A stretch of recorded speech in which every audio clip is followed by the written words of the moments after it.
Според изјави на жители на селото Шашаварлија, Штипјанецот со иницијали МН со тракторот со приколица полна со шталско ѓубриво тргнал кон Штип и претпоставуваат дека откако се откачила приколицата, најверојатно изгубил контрола над возилото, пошто движејки се по блиската полјана излетал од кабината на тракторот, но не успеал да се спаси и заедно со возилото се движел до блиските нискостеблести дрвја.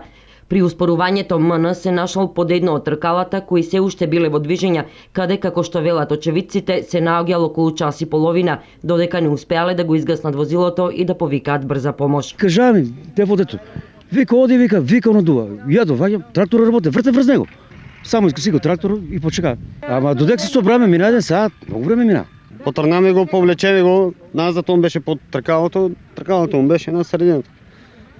Големата гума и извадиме го и што да правиме тоа. Вработените во брзата помош испратиле дојава до противпожарната единица од каде веднаш тргнаа две возила, а заедно со нив и екипа на Канал Плюс телевизија. Тракторот беше врз возачо, така да додека ние патувавме навака, граѓаните тука или соселаните од село Шаварлија го ослободуваат, повлечуваат го трактора малку на назад и дојдовме ние да го извадиме од неприступачниот терен што беше таму. Значи тоа беше така речено парнар усред трња.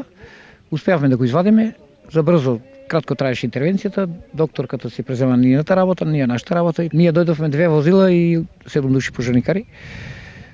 Така да кога се работи на сообраќајка, ние секој пат идеме со две возила и со повише пожарникари, значи не знаеме на што ќе наидеме. Вработените во противпожарната единица единствено што можеа да направат е да помогнат повреденото тело на веќе починатиот МН да го префрлат во возилото на брзата помош. Откако беше имобилизирано лицето, возачот на тракторот со тешки телесни повреди од страна на брзата помош беше однесено до клиничка болница. За жал во клиничката болница единствено што можело да се утврди е дека МН починал. СВР Штип врши увид на местото на несреќата, после што ќе бидат познати сите детали околу трагичниот настан.